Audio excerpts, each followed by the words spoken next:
How to plan your lesson, how to plan your method, दोनों चीज़ें बहुत important है। जो सबसे बड़ी लैगिंग हमें आज की प्रेजेंटेशन में हुई थी वो यही था कि आप प्लानिंग नहीं कर रहे हो, आप अपनी नॉलेज को प्रेजेंट कर रहे हो, नॉलेज का टेस्ट नहीं लेते आपके बच्चे।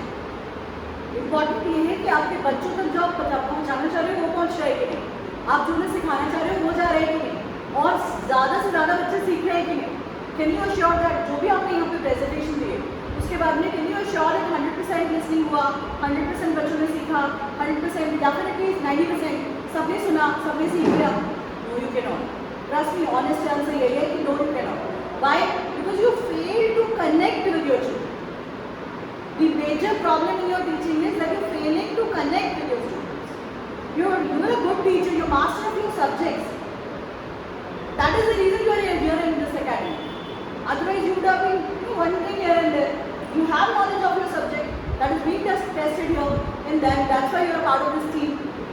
But here, the importance is how you present your knowledge, how you take it to the other people, how much other people are able to connect with you in the live class.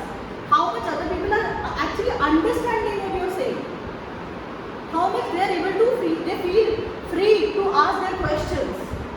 This is what you have to work upon. इसके लिए चाहिए planning, इसके लिए चाहिए preparation. Because content की knowledge तो आप अपने साथ लेके आए हो, वो चाहिए, वो है, उसके लिए कुछ नहीं करना है आपको, वो है आपके पास में। आपको पता है सबट्रैक्शन कैसे बढ़ाना, आपको पता है फ्रैक्शन का क्या है, फ्रैक्शन क्या होती है, सब चीज़ें आपको पता है ना, आपको पता है एज ए साइंस टीचर आपको न्यूट्रिशन सब पता है, राइट। इसके बारे में तो आपको नहीं पढ़नी। बट ये जो कंसाइज इन्फॉर्मेशन है, ये एक क्लास 5 के बच्चे को मुझे कितनी देनी है, कैसे उस क्लास 5 तक उतना ही इन्फॉर्मेशन पहुँचाना है। न्यूट्रिशन तो बहुत वास्ट टॉपिक है, तो मैं सारा कुछ क्लास 5 के एक ही दिन में उस 40 मिनट में बता दूंगी क्या?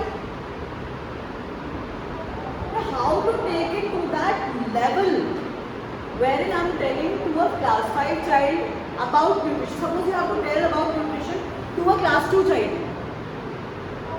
You will have to come down to that level. उससे पूछना पड़ेगा, उससे डिस्कशन करनी पड़ेगी। न्यूट्रिशन में तो सबसे आसान यही था कि पहले फूड हैबिट्स के बारे में डिस्कशन करते थे बच्चों से, कर सकते थे ना। आप स्टार्टिंग आपने प्लान नहीं किया, आपको स्टार्टिंग प्लान करना चाहिए। इस पूरे सेशन में आप लोगों ने phases of the period plan नहीं करे।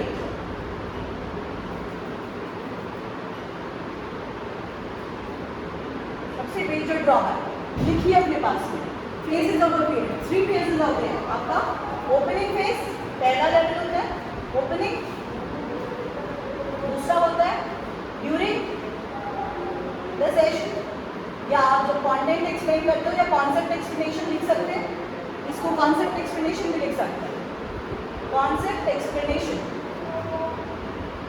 और तीसरा होता है आपका क्लोजर। क्लोजर मैंने रिमाइंड कराया तो कुछ लोगों ने क्वेश्चंस पूछ के क्लोजर करने की कोशिश करी, लेकिन आप सब स्टार्टिंग में फेल हो गए। आप में से किसी ने भी ओपनिंग प्रॉपर्ली प्लान नहीं किया। जब आप ओपनिंग प्रॉपर्ली प्लान नहीं करते हो तो आप नहीं अश्योर कर सकते कि आपके सारे बच्चे आपको सुन रहे हैं, they are attending in the class, they are there mentally, physically they are present, but mentally they are, whether they are there or not, you cannot assure that they are there. You can never assure this. So please make sure that you always plan that how will you start and how will you make sure that everybody is present mentally in the class. How will you make sure that the content, the way I am going to teach, that is as per their level, ये उसको समझ में आएगा। मेरे को knowledge क्या है वो अलग बात है, लेकिन मेरे बच्चे को समझ में आएगा कि नहीं वो अलग एस्पेक्ट हो जाता है। तो आपको उसके लेवल पे जाने के लिए आपका हेल्पर अवेलेबल है, आपका टीचर हैंडबुक अवेलेबल है, इसमें बहुत सारे सेंटेंसेस, क्वेश्चंस, आइडियाज होते हैं। अगर आप चाहो तो उसको ढंग से पढ़ो, एग्जैक्टली कॉपी और राउंड मत करो, लेकिन आइडियाज तो ले लो। एक चीज़ हमें मिली हुई है, एक हेल्पर मेरे पास में, मेरे घर मेड आती है, लेकिन वो आके बैठ जाती है, काम नहीं करती, सैलरी दे देती हूँ उसको मंथ एंड में, लेकिन सारा काम मैं कर देती हूँ। Who is a fool? I am a fool, no? I am paying also, but I am not using. That is happening with you. You have something, you are paying for it, but you are not using that. The school is paying for it, but you are not using that. तो ये गलती हमें नहीं करनी है। अब आगे से आपको अगर अपने से आइडिया आता है तो बहुत अच्छी बात है, और नहीं आइडिया आता है तो आइडियाज उसमें लिखें, उसको पढ़ लो, उसको अपने हिसाब से चेंज कर लो, लेकिन ऑलवेज मेक श्योर कि आपके पास ओपनिंग का प्लान होना चाहिए और क्लोजर का प्लान होना चाहिए। 2-2 मिनट, इधर 2 मिनट दे दो, इधर 2 मिनट दे दो, बस। बाकी का कॉन्सेप्ट एक्सप्लेनेशन में लगा दो। 2 मिनट ओपनिंग फेज के लिए दे दो प्लानिंग में, और 2 मिनट क्लोजर के लिए दे दो प्लानिंग में, और बाकी सारा क्वांटिटी एक्सप्लेनेशन, कॉन्सेप्ट एक्सप्लेनेशन में लगा दो। Now we will come to how to plan your lesson. Lesson plan जब हम बनाते हैं उसको शॉर्टेस्ट कैसे करें, easiest and shortest and crisp, एकदम ईजी, वो मैं बता रही हूँ आपको। सिंपल है, आपके लेसन प्लान में एलो जरूर होना चाहिए, यानी ऑब्जेक्टिव। लेसन ऑब्जेक्टिव आपको वैसे तो इसमें डिस्क्रिप्टिव मिलता है आपके टीचर हैंडबुक में, सर हर दिन का लेसन ऑब्जेक्टिव क्लियरली लिखा हो। हमें लेसन ऑब्जेक्टिव उस लैंग्वेज में लिखना है जिससे अगर बच्चे की रीडिंग स्किल है तो वो पढ़ के भी समझ ले, और दूसरा उस लेसन ऑब्जेक्टिव को हमें बच्चों से थोड़ा सा, यही है आपका ओपनिंग फेज हो सकता है, आप उसे डिस्कस करो।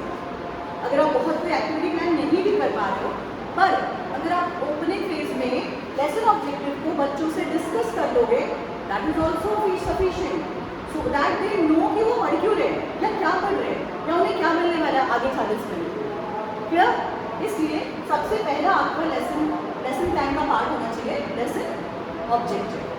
फिर आप लिखोगे मेथड, यानी कोई भी एक्टिविटी जो आप करने वाले हो या फिर जैसे भी आप एक्सप्लेन करने वाले हो, जो आपका जो एंटायर कंटेंट है, जो सेकंड पार्ट है कॉन्सेप्ट एक्सप्लेनेशन, यहाँ पे आप लिख सकते हो एक्टिविटी या कॉन्सेप्ट एक्सप्लेनेशन, वो आप कैसे करने वाले हो यहाँ पे आप वो लिख लोगे। अगर आपको एक्टिविटी करानी है तो वो लिख लो, या आप सिंपली एक्सप्लेन करना चाहते हो बोर्ड चॉकिंग बोर्ड से करोगे या जैसे भी आप करोगे कॉन्सेप्ट एक्सप्लेनेशन, वो आप यहाँ पे 2 या 3 लाइन में लिख लो अपनी रेफरेंस से, अपनी अंडरस्टैंडिंग। क्लियर? तीसरी चीज है रिसोर्सेज। जैसे मैं आपसे मैंने पूछा कि अगर आपको टाइम मिलता तो आप क्या रिसोर्सेज, अब आप पहले से प्लान करोगे तो आप ये सॉफ्टवेयर जो थोड़ा सा कंफ्यूज भी कर सकते हैं, मैं बफेलो नहीं आइडेंटिफाई कर पा रही थी ऑनेस्टली स्पीकिंग, तो हो सकता है बच्चा भी ना कर पाए, ठीक है। So we can use right objects according to the student और चाइल्ड लेवल। आप ही ने बताया कि मैं चार्ट प्रिपेयर कर सकती थी, बोर्ड पे ड्रॉ करना टाइम टेकिंग होता है, लाइव क्लास में वो बोर्ड पे कम से कम ड्रॉ करना पड़े ऐसा काम करना चाहिए। उसके लिए हमारे पास चार्ट्स होते हैं, वो पहले से हम प्रिपेयर करके रख सकते हैं, राइट। आप कटआउट यूज़ करो या चार्ट्स यूज़ करो या कोई भी और ऑब्जेक्ट, आप कटआउट यूज़ करो, बेस्ट होता है बच्चों के लिए, क्योंकि वही बच्चों की अंडरस्टैंडिंग में, उनकी मेमोरी में वो चीज़ें छूट जाती हैं। अगर आप कटआउट यूज़ करोगे तो वो बैर देख भी रहा है, वो बैर पढ़ भी रहा है। आपने कहा बैर और आपने बैर दिखा दिया, and it's not bear, it's बैर। बियर इज समथिंग डिफरेंट, ठीक है, इट्स बैर। Work on the vocabulary part also, right. So resources हम यहाँ पे लिख लेंगे कि कौन कौन से रिसोर्सेज मुझे इस पर्टिकुलर पीरियड में इस्तेमाल होने वाले हैं। उसके बाद में होमवर्क, रैंडम होमवर्क कभी मत कीजिए। आज मुझे मन करा मैं ये होमवर्क दूँ, वो मत करिए।